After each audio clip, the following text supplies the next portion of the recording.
Hey everyone, welcome to an exciting new show. Hey Jim, how are you? Woo! Why are we all dressed up like this? Why are we? Could you 'Cause- imagine 'cause- why? Maybe because there's a 5 behind my back. Maybe because I just feel like wearing flamingos on a hot Tuesday. Right, I got my pineapples going here. Little SpongeBob sort of a thing going. Right. Yeah, Right. kind of cool. Yeah. So it's the big show. We've been talking about it and leading up to it, and we are officially 4 years into the program, starting our 5th season as of today, and we've got a great guest. We have a fantastic guest. All the audience that's out there today, we'll only have time to sign two signatures, 2 autographs. Is that today. it? That's all we can do. All right. Thank you for showing up. Thanks for coming. Get out of my parking spot. Right, get off our lawn. Get off our lawn. We're old and cranky. Get off our lawn. Who do you think you are? Jeez. We've been at this for 5 years. Right. Crying out loud. Who's more We're experienced? going to do it live. Right. We got this. We got this. All right. So anyway, and she's still on the phone, so that's good. So we have Jennifer Bertrand with us. Hello, Jennifer. How are you? Hello. I wish you guys were contractors on my job site. You're amazing. Well, thank you. We appreciate that. They'd love us. So did you want to show your support of our 5th anniversary here? Yes. In honor of your 5 years, Mhm. I have a disco ball helmet. I love it. And Sadly, I got a client once by wearing this for fun, and someone hired me when I had this on. So I feel like it's fun. I'm pretty sure if I show up with these on in somebody's house, I'm not getting hired. No. I think they're gonna make a phone call. No, they're really going quick. to want you to sing Elton Yeah. John's song. Right, yeah. I could just do a little piano play. Yeah. Be good. Yeah. Be nice. Yeah, be really good. Yeah. So wrong. So Jennifer, thank you. Congratulations on 5 years. That's a big accomplishment. Well, thank you. We appreciate It that. seems Thank you. like yesterday. It really does. It really Doesn't it? does. Even when I look back at some of the old episodes, I'm like, wow, it doesn't seem like it was that long ago. And then I noticed that there's like 15 pounds less on me and less gray hair, and I'm like, oh yeah, no, it's time has passed. Yes. We haven't got thrown off the airwaves yet. No, and I can't believe that. But we'll keep on trying. We will keep trying. Absolutely.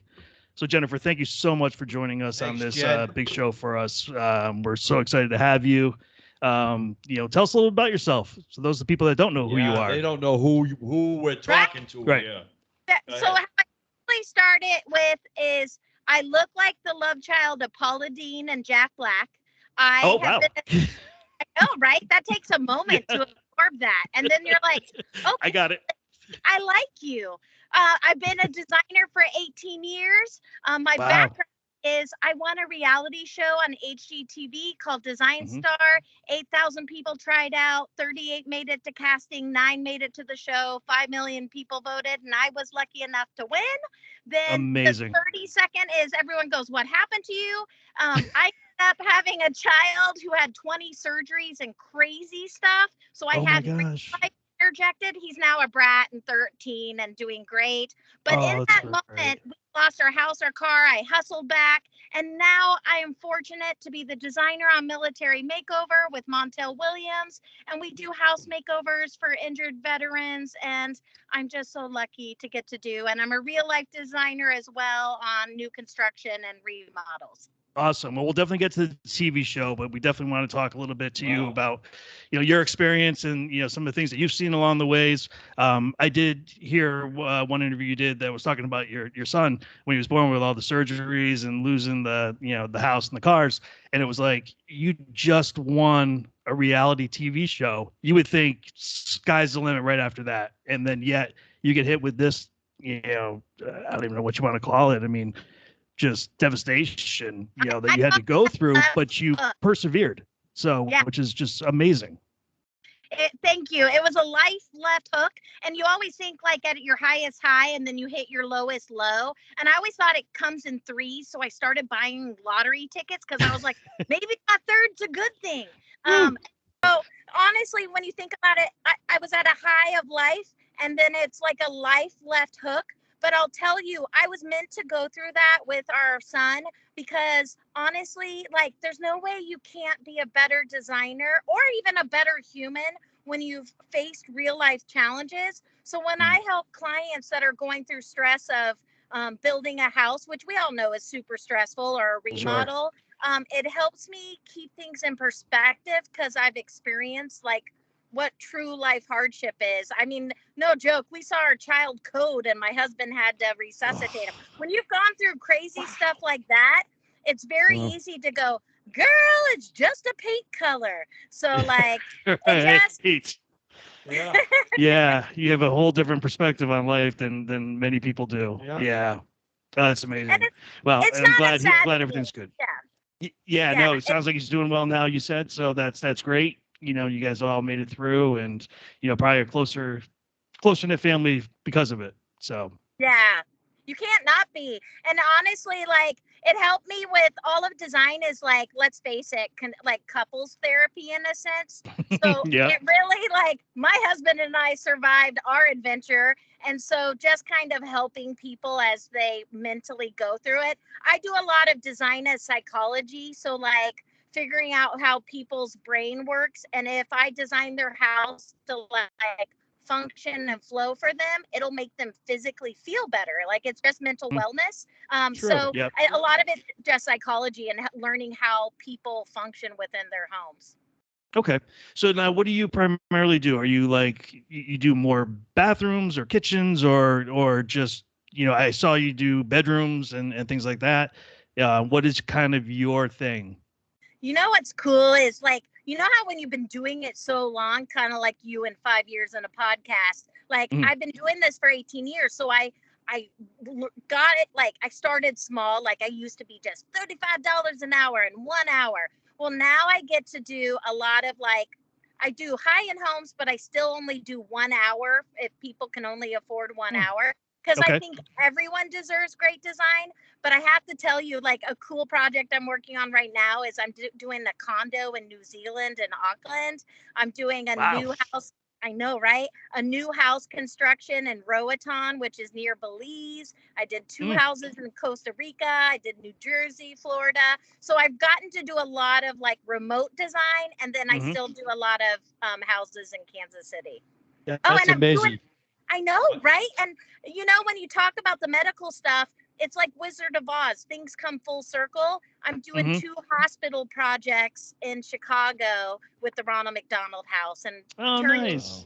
Right? I'm getting into heaven. I'll be at the bar. I'll save you a seat when it's time. Rumor has it I'm going to be a little south of you, so I'm not sure I'm making it up there yet. I have a question for you.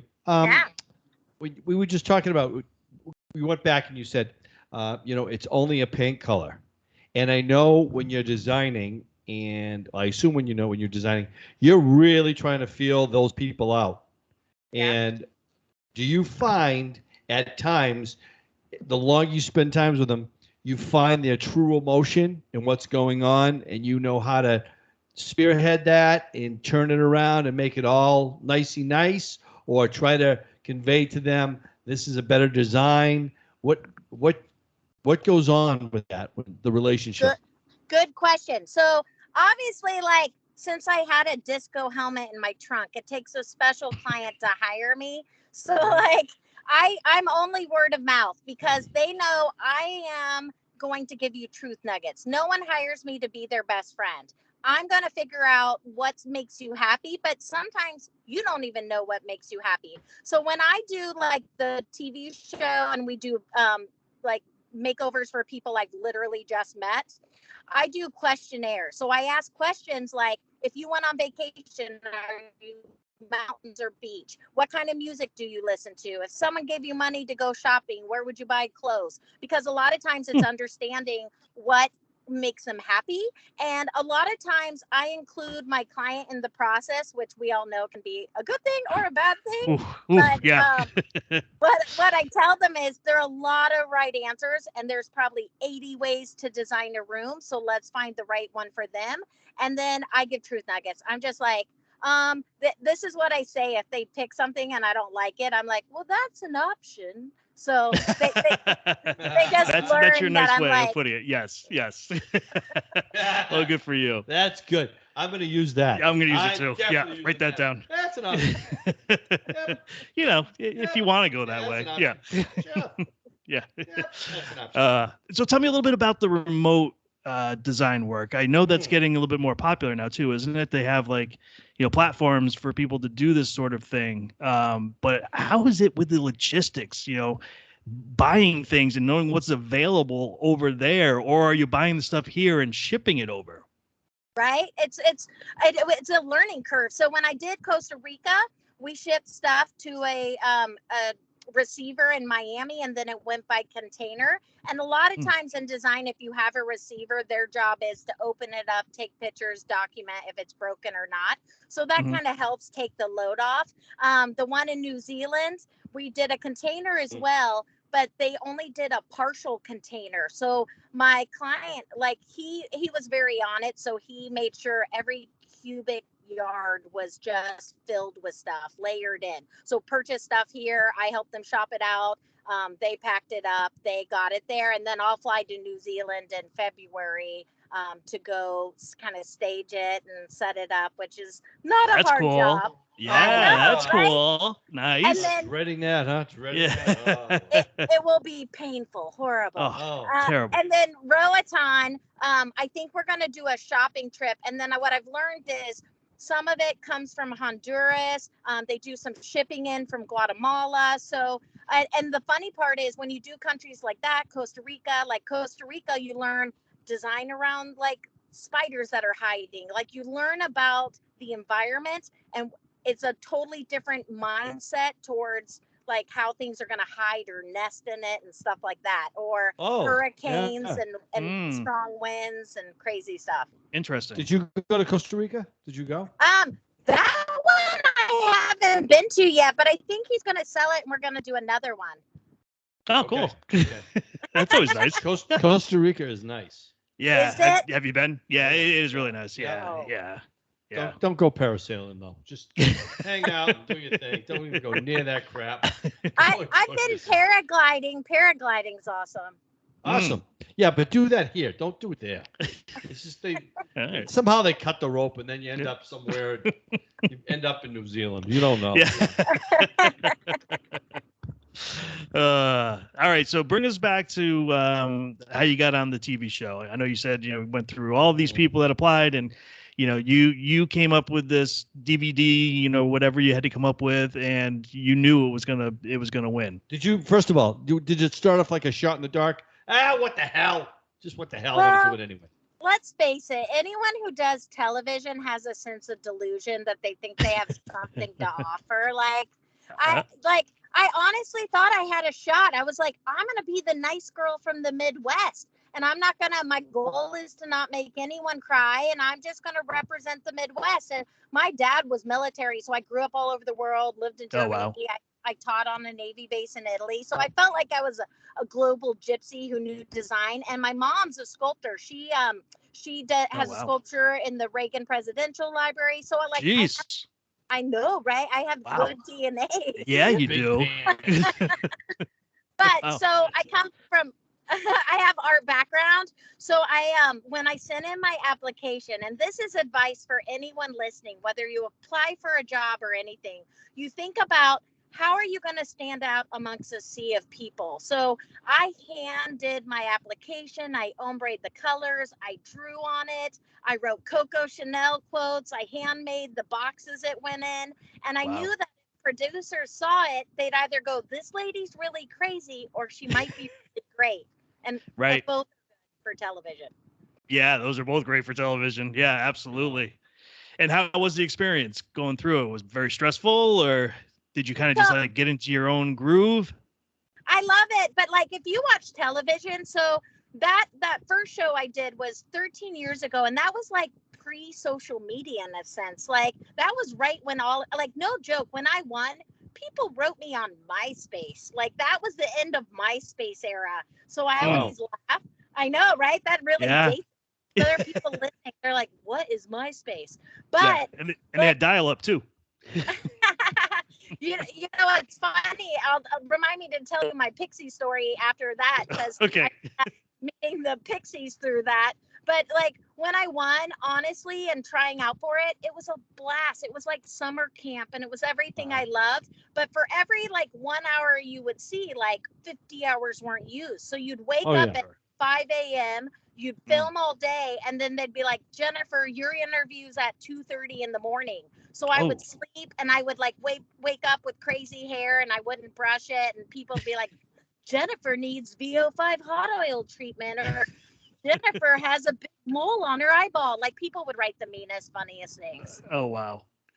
So you got endorsed by VO5. That's awesome. Yeah. Right? That's good. Right. Nice. That's what you do. Yeah. Right? Well, You know wear what's broken funny? glasses. Right. Well, if you go back to like destiny deciding how your adventure happens, when I won the show, we got a bunch of messages. I wrote everyone back, and it ends up I befriended Black Francis's wife at the time, if you know the band The Pixies. And they ended up doing a concert for our son in LA with Jack Black, Flea from the Chili Peppers, Weird Al, OK Go, all these people. Bob Odenkirk did stand up all to help my son. And so I always just think destiny shines on you, and you're just meant to go through what you're meant to go through. And you know, hopefully it makes you a better person. Absolutely. Sure it does. Absolutely. Yeah. Yeah, we're just going to use that. Yeah, an old man that I used to work with, his motto was the same thing as you just said. It's just paint, you know? And they use that through your whole life. It really covers everything. It's just paint, you know? It's just paint. It's just little shit. Don't worry about it. Don't worry about the little stuff. So, good. Yeah. Fantastic. So where are you now? What's going on? What's happening? And what's the next adventure? I know. So like, I just left the client's house. I'm in Kansas City right now doing real jobs. You know what's funny is I do tell my clients, hey, you're going to have a good 2 to 3 breakdowns through the build. So like when something bad happens, I'll be like, is this it? Is this the time? Are you going to have one of your breakdowns? We can cross one off. And usually helps them laugh through it. And so right now I'll be going to see my project in Chicago at Northwestern Hospital. And then I'm also kind of working on a hotel in San Francisco, which is pretty cool. So very cool. Yeah, just starting, which is nice. Nice. And I'd imagine a lot of these people just kind of let you do your thing, right? You know, if they know what's good for them, yes. Well, of course, it's going to come out the best if you get to do what you want to do. Yeah. You know what I really like? You know what I really like about you? What? Is your smile. Yeah. I love your smile. Yeah. Thank you. I'll be out and about and I'll smile at people and they'll be like, do I know you? I'll be like, no, I'm just smiling at you. Yeah. I'm just crazy. That's right. Yeah. If I do what you do, they know I'm crazy. Yeah. All right. What did he just steal? Yeah. What, you know. Yeah. So you live in Missouri, is that correct? Yep, we're in Kansas City. We live on a small lake, and we're also home of Paul Rudd and Ted Lasso and all those good people. And like, it's funny because Kansas City is you wouldn't realize this, cosmopolitan town that people travel all over and come back because cost of living's good. I find design wise, you know, they had their whole Chip and Joanna movement. Now it's kind of Studio McGee. I have some projects right now. I'm doing there's an area called the Flint Hills, which is just kind of like cool land to Colorado. And I'm doing a modern farmhouse that's lots of layered marble and just kind of cool European meets a modern farmhouse. So I'm getting to show my skill set. Nice. So what is your go-to? What's your style? Yeah, everything, right? It looks like sounds like everything. Yeah, so like I find there's 2 kind of different designers in life. One that has their set vibe that you hire them for their vibe. I'm kind of more of the chameleon that will figure out what your dream style is and helps you pull it off. And I tell them, look, I'm not going to do exactly what you want because or else why would you hire me? I'm not a yes person for the sake of just being a yes person, but I'm going to help figure it out. So I'll look at Pinterest boards they like, and then I'll say, let's elevate it and make it cool. And my goal is that your friends take pictures and copy, you know, our ideas and do that. So like one of the things I did in a showroom, and I told it was a countertop showroom, and I designed it. I said, look, the person helping me, I go, you're going to be the bad guy till you're the hero, because we're doing a lot of annoying things. But for example, on a backsplash, we took a slab of quartz, so like a 4 foot by 8 foot slab, and we cut it into different strips and wove it into wood and created our own patterns. So I often think when I approach a project, it's easy to just do what's expected. But if you say what's expected, how can I do it different? Those are the things that as a business that are going to make you stand out. There's always a quick, easy answer. And sometimes on TV, you're like, I just need it done and not falling off the wall. But like in real life design, I always try to go, how can I do something that someone hasn't seen yet or pinned on Pinterest yet? Which, let's face it, that's hard. Yeah. So I was going to ask you about that, we were talking about, dial up and the other, the MySpace and things like that. And, in today's world, there's so many different resources out there. And I would think too, if you're doing stuff remotely, those tools can be very helpful. What are, besides Pinterest, is there anything else that you use as well? Well, so like if anyone were listening and they run job sites, one of the things that I find really easy for consumers. So there are a lot of like there's Basecamp, there's construction online, things like that. So for remodelers, I find that works great for them. For me as a design notebook online for people of all ages, I go back to old school Google Slides. It's a running live document. I keep it as an online notebook. Anything I write on it goes live, and the client can write their questions on it in red as well. And I don't have to send stuff back and forth. Then when I'm ready to share the document, I can just share the link. And even old school contractors, literally, I like download Google Slides on their phone and I go, look, just press this button. Got it. Yeah. They need to be a part of this. I don't know how anyone could ever butt heads with you. it's just not in that. It's just not in your universe. You're so nice. You're so nice. But sometimes here's what I find. Like, we're in an industry, like if you look at design and construction, it's an industry where you find some people enjoy trying the harder things. Some want to do the quick, easy way out. Some like just are going to be grumpy no matter what. And like, it's a lot of, or there's diva trades. So it's a lot of personalities to kind of flow through it. And like when we're doing a whole house in 10, 12 days, and you have tradesmen working on top of each other in the worst case scenario, like that's always crazy. So some contractors love me, some hate me because I'm pushing it. I literally had one guy and I go, oh, you'll love me eventually. And he was like, probably not. Nice. Well, I would love to work with you. I'll tell you that. Yeah, that would be a lot of fun. Yeah. I'm just. Yeah, I definitely would work with you. Tell me what do you want to do? Yeah. Now you're way too busy. So, have you ever done thought about doing podcasts or other things along those lines? She has no time. I know that's what I'm saying. You're right. I have a dream to do a podcast. So like, no joke, my husband used to be my paint finisher, and he is like, do you know who Larry David is, the comedian? Yes. Yeah. Oh yeah. My husband is Larry David with an English accent because he's from England. So I tell everyone he's like an angry Harry Potter.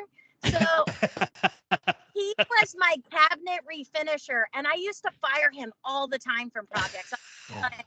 So you can imagine working with your wife and all of that. But I always thought, I was like, one day I'm going to have a podcast, just tell funny stories of either my husband getting fired from the job, or we all know that every single job has a million stories we could tell and share.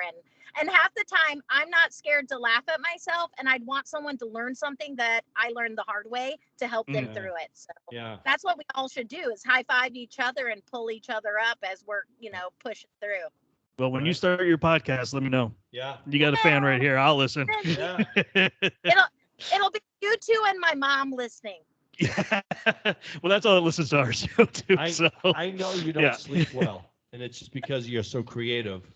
So you'll think of things at 3:00 in the morning. You'll roll over and go, oh, that's it. All right, you know what I'm thinking?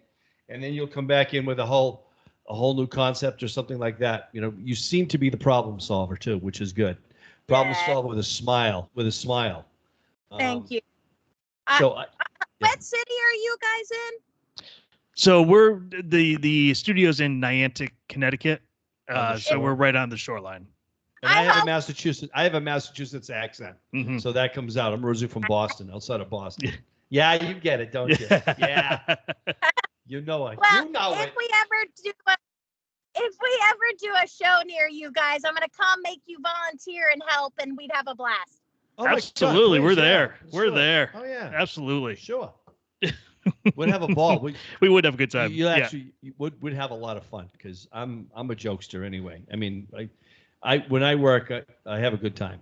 The guys have a good time at the same time, but we get it done. You know, you have to. So When we do these military makeovers, so basically we do a whole house in 10 to 12 days. It's HVAC, it's new roof, we're gutting kitchen, gutting bathrooms, we're new flooring. You never, and as you guys know, once you peel back a layer, you never know what you're going to find behind it. So it's constant pivoting. Like, no joke, I go home and sleep for 2 days. And the best part is, like, what I love is you get volunteers of all walks of life. It really is designed summer camp. And some are military, some are just supporting military, and like everyone just buys into it so much. This last makeover we did, the veteran had a man cave basement. We put a kegerator in it. He got a new pool table. His Harley got refinished. Like, the whole house was done, and it was all done with such love that it was one of the greatest things. So like when I get to come on podcasts and talk about our show, it helps us. Like, if anyone who watches it, it helps us help one more veteran do another makeover. So like getting to come on here, I just really appreciate you guys, and getting to be on your first episode of your 5th year is all. Yeah. So all right, let's get into the show. So when was the show first pitched? Was it multiple years ago? Was it a long time coming? How did COVID interact? Yeah, good question. So our first host of the show, and I wasn't on it from the very beginning. Our other co-host has been on from the very beginning, but our first host of the show was Arlie Ermy. Do you know who he is? Not a clue. He is the drill sergeant from Full Metal Jacket. Wow. And he's also Sarge in Toy Story. So I got to film a few seasons, and I have a picture of him and I leaning forehead to forehead, him yelling at me, telling me white is not a color. And I was like, I love you. You're amazing. He would go around and yell at us, and he was quality control, and he was the best human ever. So when he passed away, it was very important to him that we continued it on, and he thought Montel would be great. And a lot of people don't know that Montel Williams was Navy and Marine. I believe he was dual. And he was in a submarine for an extended period of time. So he actually walks the walk and knows full well the life of a veteran, because he is one. That's great. Where's my jelly donut? I could hear that screaming there. What is this? This is a cruller, not a jelly donut. He would literally walk around, and you're like, oh my gosh, I am with you. My favorite movie was Saving Silverman, if you know that, with Jack Black. And and Neil Diamond was in it. He would tell us stories. He said his favorite movie to film was Texas Chainsaw Massacre. Really? Yeah.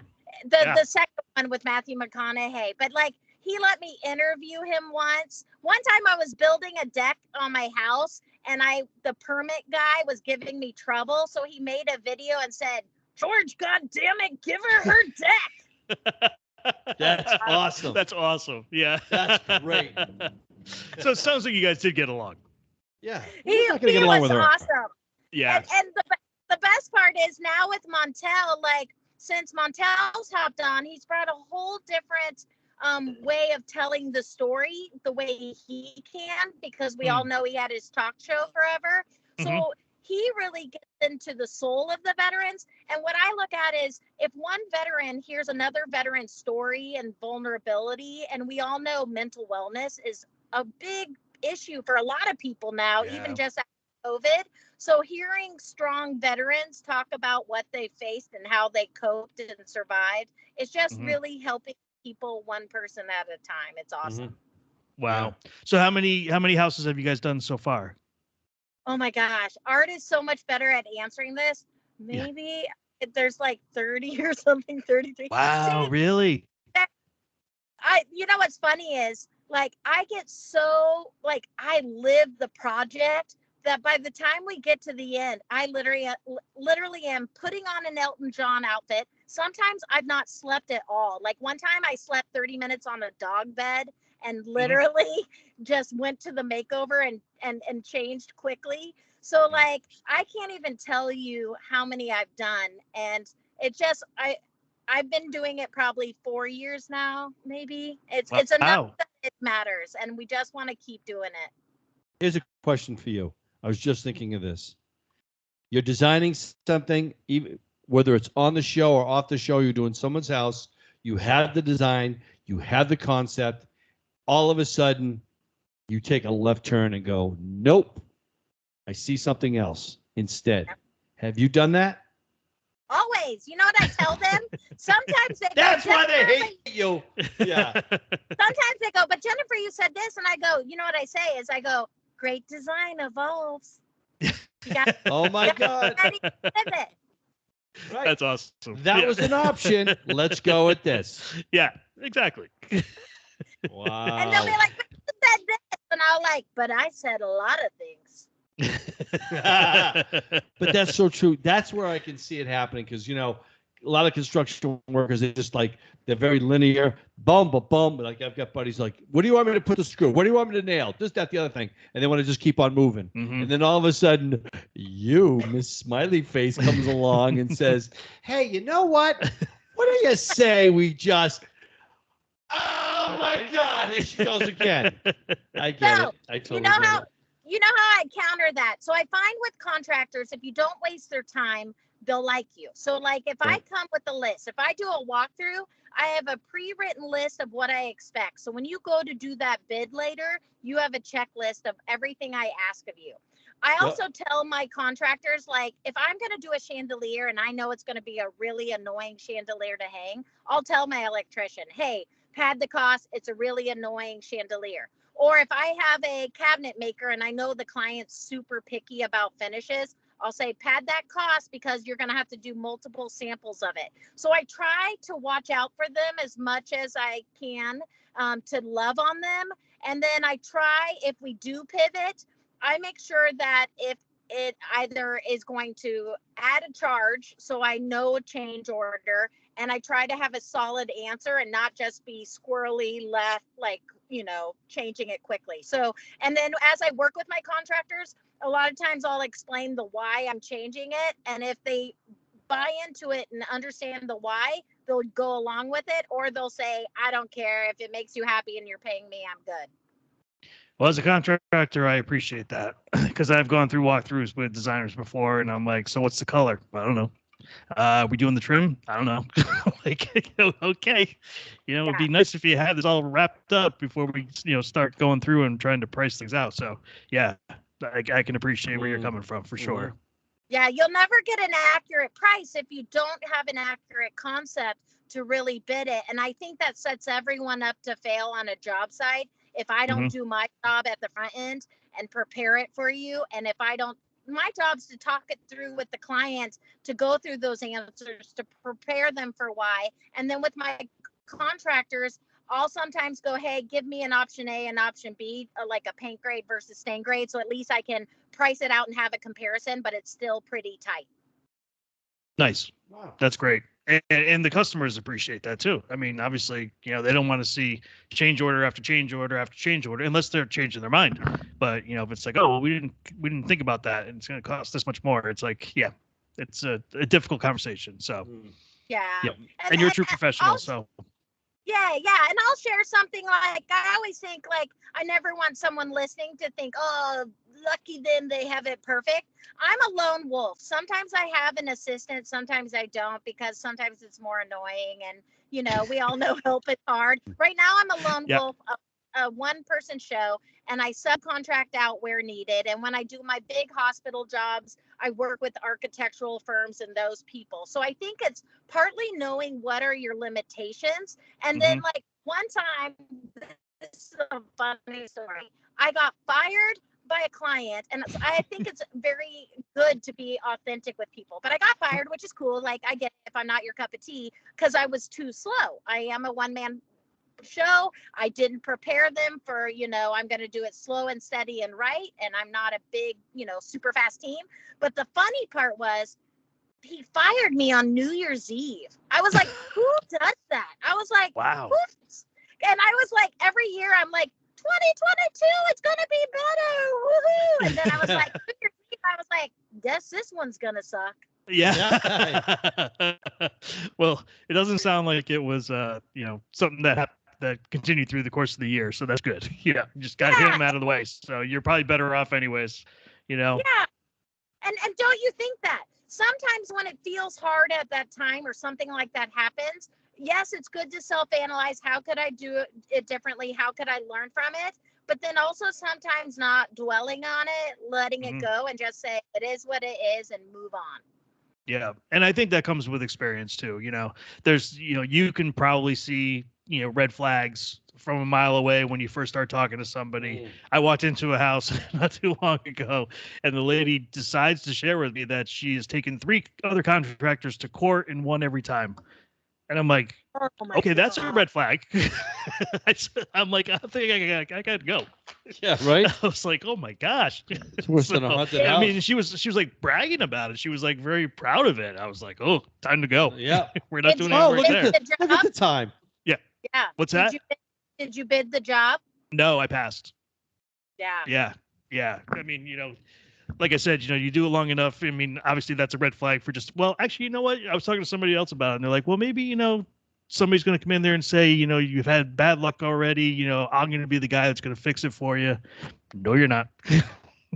No, you're not. There's a reason why 3 failed. I've seen that too with a homeowner.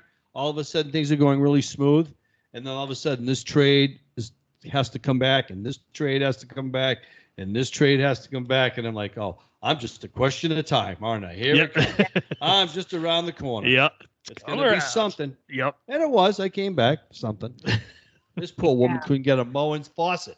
That Moen faucet kept on failing. She got it. You know that stupid Moen faucet? You walk by it, wave your hand at under it, and it goes on, it goes off. Yeah, like you're a magician or something. Waving, shaking, nothing. Rip it off, throw it out. Dumb, stupid. Those sensor ones are, you either love them or you hate them. But you know what's something cool that like Delta started doing in the bathrooms that you might see more of is they started doing a pull-out nozzle so you can clean your sinks in the bathroom. Yeah. Oh, cool. Yeah. I haven't seen that yet. No, that's awesome. That's a great idea. Great idea. Yeah, it's a really good idea. Simple stuff. And then another like finish color that's around the corner, how everyone's kind of done a lot of matte black and mixed metals is going to be around for a while, but matte white. So GE Cafe started doing, their fridge lines and range lines with gold mixed with a matte white. Brizo faucets, Jason Wu did a matte white faucet with like a walnut handle, or you can customize the handle. I got the white with the walnut. It looks really nice. So that's just a fun design tip of what's around the corner. So if you're talking to somebody and you're saying, okay, this is what you want to stay away from. This trend is going out. What's the big one? I've got a couple in my head, but like, is there anything that comes to mind that you're like, yeah, we don't want to do this because it's a fad, it's a trend, it's going out. I feel bad when I say it because someone listening will be like, Dan, I got that. But sorry. So like a lot of times with like metal finishes, I'll say, who cares what's on trend? Do what you love, because it's kind of like jewelry. Base it on what you're drawn to. I don't paint kitchen islands a lone color. I instead do lower perimeter cabinets and the island the same color and maybe the uppers. So I try to push people past that. I'd say the Xanax vibe of gray is probably run its course. Yeah. What are yours? So for me, I mean, definitely, the kitchen cabinet colors, I think that's starting to go away. The grays and the blues and that sort of thing. I mean, it's very, very trendy. And like you said, it's the island, so it's a big focus of the room. But I see white cabinets probably sticking around for a while.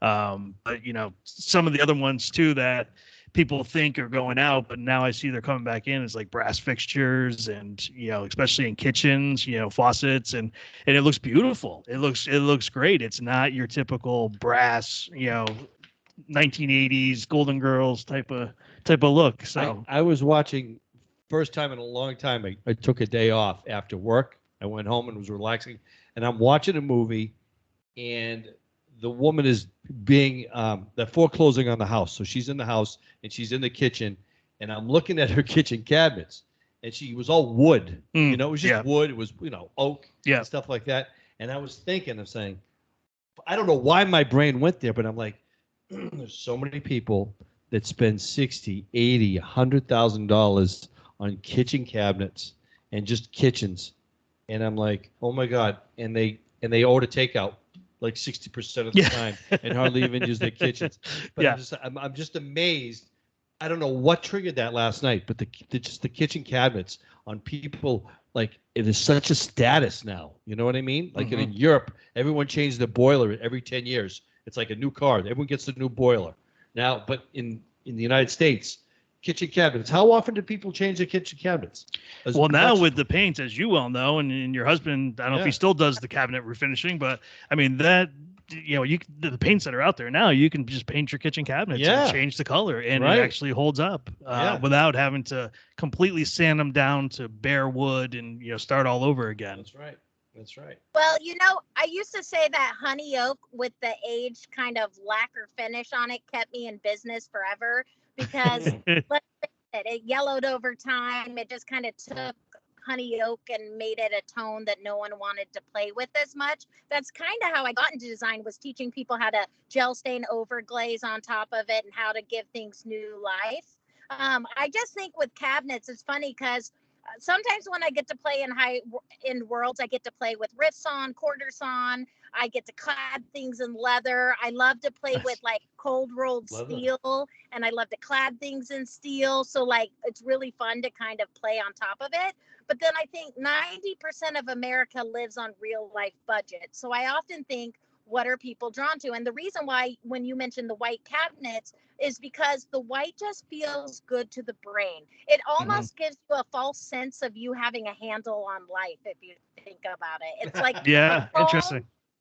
It's a lie to ourselves, but that's why you saw a lot of traditional homes start to bring in a clean transitional line, because it gave a sense of order to a house. It's also why like design shows, like all those organization shows kind of took off, was because people just needed things to kind of come back to basics and have a grounding sense of like, my life's not as crazy as it feels.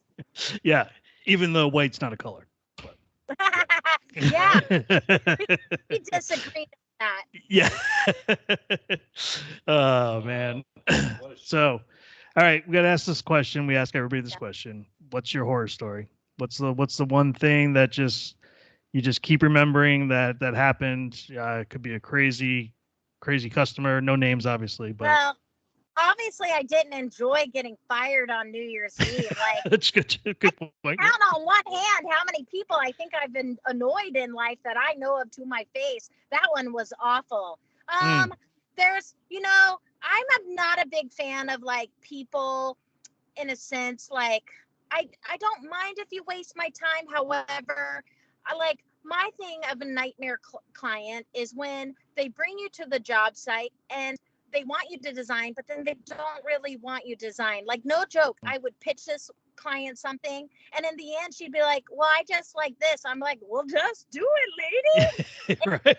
Like, I did have one lady. Here's one. I had one lady call, so rude on the phone that I literally just said, we're not a good fit on the phone. I just knew it right then. And I was like, we need to break up before this even starts. Right. So I think my worst is getting fired on New Year's Eve, because then it was like, it was all sad, cryy for New Year's Eve. Yeah. And like you said, it was probably for the best, and but still it hurts. You feel it. When it happens. It's not something that you're used to having happen to you. Obviously. So. Well, I can. But it's a good story. Yeah, Yes, it is a good story. I can kind of one up it. I knew a contractor up in New Hampshire, and he was building houses down in Florida. Christmas Eve, he got a phone call. The people are ready to move in the house the day after Christmas, and the house burned down Christmas night. Burnt to the ground. Brand new house. Oof. Oh, Burnt down. I have one more for you. This is to teach anyone listening who's a contractor to run background checks. I hired a contractor. He had a sub. The sub stole a client's gun and money. And that was a whole thing I didn't think I would ever have to deal with. And luckily we handled it, got it recovered quickly. The client was good about it. But after that, I kind of ran background checks because I was like, sure, I don't think I want to play in that world ever again. Absolutely not. Yeah. I mean, because obviously it's your reputation. You know, it's not you doing it, but it's your reputation. So, wow. Yeah, that's scary. Yeah, way to scary. bring it down, right? Right. Yeah. Jeez. All right. So the show again is Military Makeover with Montel, and it's on Lifetime. Is that correct? Yes, sir. Yeah. And it's on Friday mornings. It's like morning and coffee and cheer on our show. You can also find us online and on social media, because a lot of times online and on social media we show other little tidbits and behind the scenes. So cheer us up. And then how do people find you? Oh, yay. So on Instagram, I'm Jennifer Bertrand Design.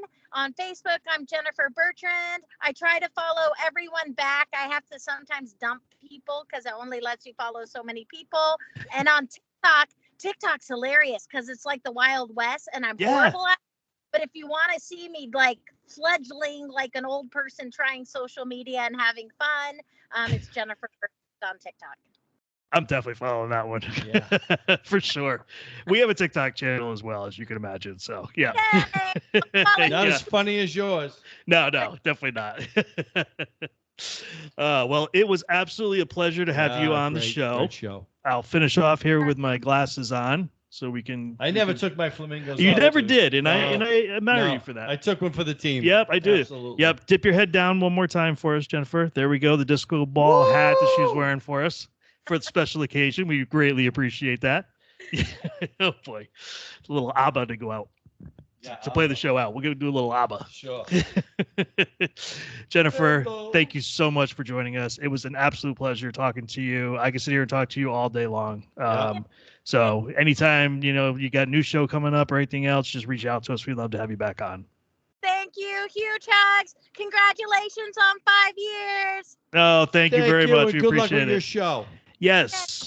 I'm sure it's going to be a successful show. It's a great premise. I love any show that has to do with military and helping families out, and for the sacrifices that they've done. It's the least that people can do, to help them out. So, and like you said, if you're ever up here in this area, neck of the woods, call us up. We'll volunteer. We'll definitely be there to help out. So, perfect. Thanks. Yes. You're welcome. Thank you. And everybody, thank you very much for listening for 4 years. We greatly appreciate it. Please tell your family and friends about the show. What do you got to say, Jim? I got nothing to say. I'm just overwhelmed. I'm just going to cry. All right. You're still going to sign 2 autographs at the end of the show, I got 2. Okay, good. Well, I got 1 now. The other person just left. The other person left already? Damn it. Yeah. Oh, well, next year. All right, everybody. Thanks again for listening. We really appreciate it. We'll see you next week. You, take care. Bye-bye. Bye.